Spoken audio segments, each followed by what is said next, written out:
Some gamers only play AAA titles with a score of 9 out of 10 or higher.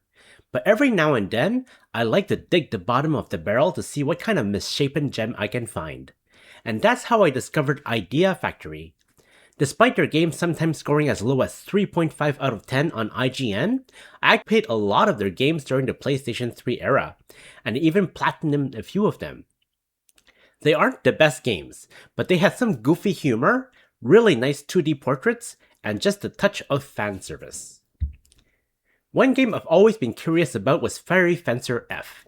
Thankfully, the remastered version, Fairy Fencer F Dark Advent, is available on the Nintendo Switch and includes all of the DLC.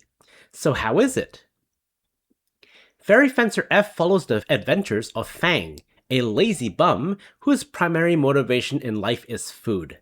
He pulls out a legendary sword because he wants to wish for food, but gets sucked into a quest to revive the goddess instead.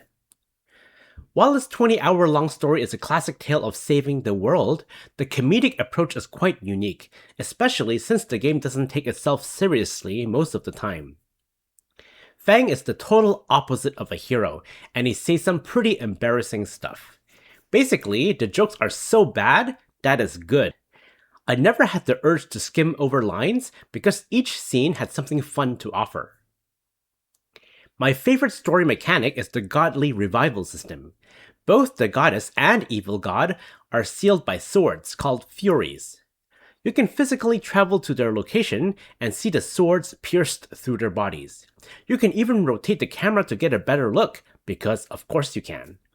Using fairies, you can choose to pull seals from either the goddess or the evil god. Why would you ever pull seals from the evil god? To unlock the evil story route, of course. It's a surprising fun narrative choice mechanic that adds replay value and gives the story a bit more personality. Let's talk about the presentation. The 2D character portraits and hand-drawn backgrounds are gorgeous. Even the UI is a piece of art with incredible attention to detail. Look at this splash screen with the bold contrasting sky and the detail on the sword's design. These 2D artists really know their stuff. Most of the story uses portrait-based cutscenes, which are nice to watch, but it limits what can be conveyed. For example, sometimes the screen will flash with a sword cut animation, but you don't know which character is swinging the weapon or who gets hit. The 3D art is below average for a Nintendo Switch game. The character models look okay, and the special attack animations feel dynamic, but the dungeons look like they're from a low-budget game, with mostly empty rooms connected with hallways and minimal props. There's a heavy reuse of enemy models and dungeon design, with most levels being a mirror of a previous dungeon. You can customize the accessory and costume of your character. If you enjoy your characters all wearing bath towels, you can set it in the Equip menu. The Nintendo Switch struggles to maintain 30 frames per second, but once you turn off shadows, it can exceed 30 frames per second. Being able to turn off shadows seems like a small quality of life feature, but I really appreciate developers who let gamers decide if they want to prioritize frame rate or rendering.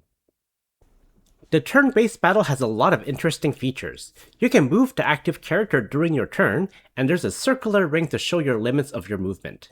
You don't want to cluster your units together, or else they'll be annihilated with a big area of effect attack. On the other hand, if the enemies are close together, you can take advantage of this and perform your own area of effect attack. As you fight, you build tension, shown by a curved gauge next to each character's portrait. Once it's full, you can activate a transformation called Fairize, which powers up your character and unlocks stronger abilities. Later on, you'll also unlock combo chains. You start with a basic attack using the A button, then follow up with one of 3 additional attacks mapped to different buttons.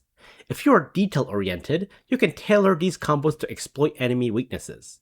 Do that often enough, and you trigger an avalanche attack, where all 6 party members jump in and absolutely demolish the enemy. You can even customize these combo routes in a separate menu, which adds a surprising amount of depth. Theoretically, you could avoid all standard enemies on a map, but grinding is quite important on normal difficulty. On top of level ups, you also gain weapon points in every fight, which can be used to upgrade your weapon.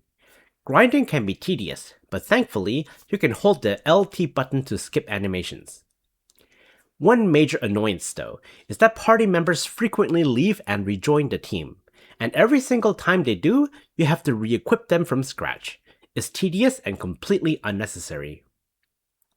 There are many mini achievements in the game, such as finishing a certain number of battles without taking damage, or even jumping a number of times. These achievements will give permanent stat bonuses to the character doing these feats, which I think is pretty cool. Speaking of jumping, one particular dungeon has some pretty unforgiving platforming, where if you miss a jump, you have to backtrack and start over. There is a way to jump higher, but unlocking that ability is arguably even more annoying than the platforming itself. The music for the game is alright. When I saw Nobuo Uematsu's name, it made me very excited, but he's only one of the 5 composers, so the soundtrack as a whole is nothing special. I do appreciate that a lower budget game includes English voice acting, but the battle quotes gets repetitive very quickly. Since this version includes all DLC, some items can trivialize the game if you use them early. Thankfully, the game offers 5 difficulty levels, and you can switch between them at any time. Overall, Fairy Fencer F Dark Advent is very much a game for a niche audience. If you enjoyed flaw RPGs with strong 2D art, self-aware humor, and surprisingly deep combat systems, there's fun to be had here, but even then, I can't recommend it at full price. Personally, I enjoyed it enough to pick up the sequel for $10, which I'll be reviewing in the future. Dadozy Gaming gives Fairy Fencer F Dark Advent for Nintendo Switch a 7 out of 10. Let me know what you think about this game in the comments below. Thanks for watching, and happy gaming!